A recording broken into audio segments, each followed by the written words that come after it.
In and around Montreal's Clark Street back in 1954, two boys, 9 and 13 years old, needed an outlet. We wanted to keep ourselves busy and out of trouble because at that time, in 1954, 1955, you couldn't hang around on the street. The police would charge you with loitering. So Sid Stevens and Earl de la Perralle found a space, and then, well, they started a newspaper. So we started a handwritten newspaper that we used to circulate from door to door. We'd rent you a newspaper, 2 cents a copy. We wrote about all kinds of events happening, and we generated $500 worth of revenue that year.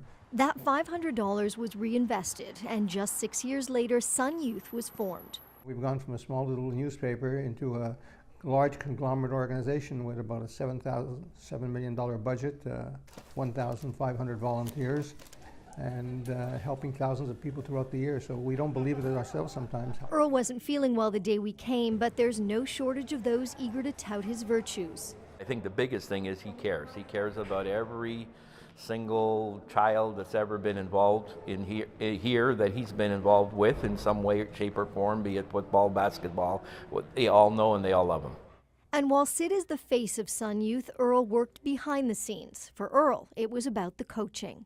Seeing a lot of the youngsters go on to play professional sports, whether it's football, whether it's basketball, whether it's hockey. And when you walk out of this office here and there's 350 youngsters on the board who've done very well in life, that's a great feeling. A lot of the professional athletes come back here to say hello to him. Both Sid and Earl let nothing stop them. Decades ago, when many fires tore through their neighborhood, they did what any young entrepreneurs with big hearts would do for those freezing in the cold. We used to hijack buses.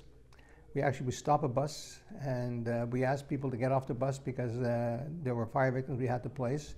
And then the mayor approached us, Mayor Jean Drapeau at the time, and told us, you can't hijack buses. If you want, we'll rent you a bus at $50 an hour. Sid has now worked with 8 mayors, met numerous politicians, and accepted donations from the likes of Paul Newman. Also, he and Earl could help children through sports and families through dozens of programs, including a food and clothing bank. Helping people. Taking care of people who need help. Go the extra mile.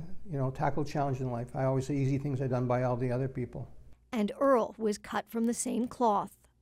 He would slip something to you to help you or whatever, and nobody knew. It wasn't for public, it was just to be done because it was the right thing to do.